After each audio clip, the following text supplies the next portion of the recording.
Assalamualaikum warahmatullahi wabarakatuh.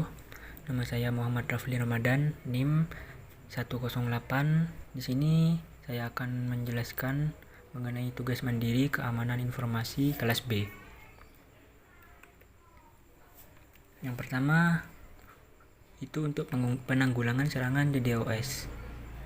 Yang ke-1 itu melindungi korban sekunder, yang kedua menetralkan penangan, yang ketiga menangkis serangan, yang keempat mengurangi serangan, lalu yang kelima forensik pasca serangan.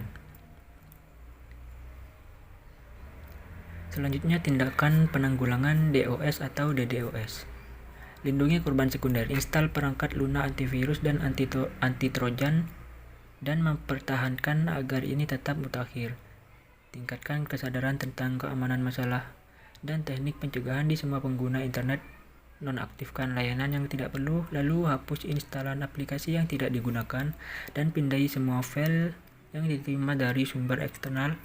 Lalu konfigurasikan dengan benar dan perbarui secara teratur mekanisme pertahanan internal di perangkat keras dan perangkat lunak inti sistem. Copyright B02 all reserves reproduction securely protected. Lalu untuk penanggulangan DOS dan DOS sendiri, mendeteksi dan menetralkan penangan, menganalisis protokol komunikasi dan pola lalu lintas antara penangan dan klien atau penangan dan agen untuk mengidentifikasi node jaringan yang mungkin terinfeksi oleh penangan. Analisis lalu lintas jaringan.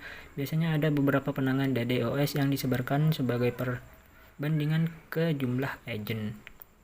Menetralkan beberapa penangan mungkin dapat membuat banyak agent tidak berguna sehingga menggagalkan serangan DDoS.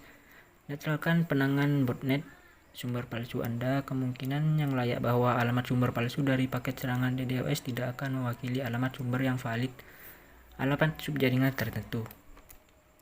Lalu mendeteksi potensi serangan CEH. CEH memindai header paket IP, meninggalkan jaringan penyaringan keluar.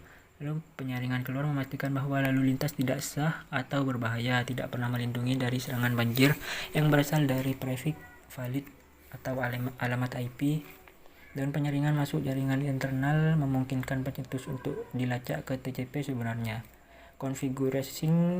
Configuring TCP intercept mencegah serangan DOS dengan mencegah dan memvalidasi permintaan koneksi TCP.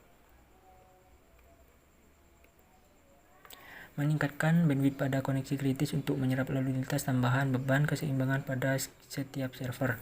Replikasi untuk menyediakan server dalam muat tambahan arsitektur beberapa server yang tidak aman ke balancing yang dihasilkan oleh serangan, mengurangi serangan perlindungan DDoS. Set dapat diperpanjang ke throttling membantu dalam mencegah kerusakan pada router untuk mengakses server dengan logika DDoS throttle. Untuk membatasi tingkat lalu lintas masuk yang menyerang lalu lintas dan memungkinkan server dengan mengontrol lalu lintas DOS lalu lintas pengguna yang sah untuk aman untuk hasil server yang lebih baik.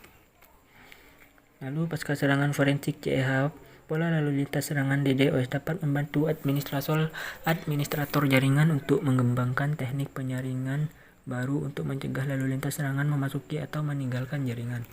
Analisis router, firewall dan log IDS untuk mengidentifikasi sumber lalu lintas DOS. Nah, cobalah untuk melacak kembali IP penyerangan dengan bantuan ISPS, perantara, dan lembaga penegak hukum menganalisis pola lalu lintas.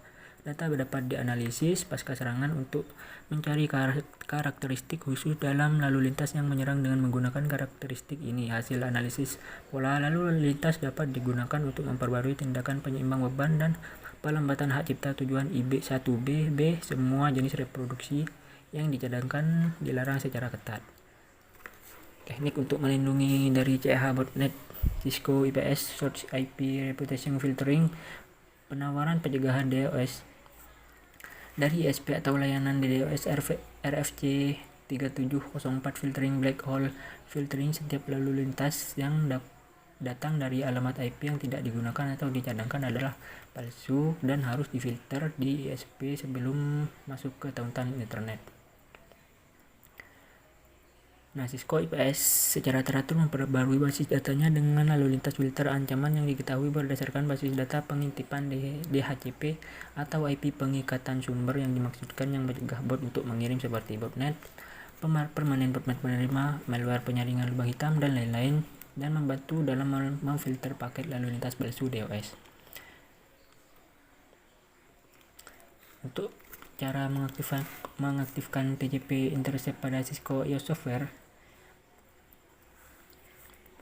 gunakan perintah ini dalam mode konfigurasi global. Langkah perintah tujuan access list number DNI 1 define an IP extended allow atas semua tujuan wildcard daftar akses 2 IP tab interrupt list access list number. Aktifkan intercept TCP intercept pada beroperasi baik dalam mode intercept aktif atau mode jam tangan pasif.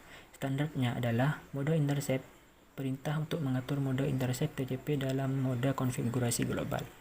Sekian yang dapat saya jelaskan. Terima kasih. Wassalamualaikum warahmatullahi wabarakatuh.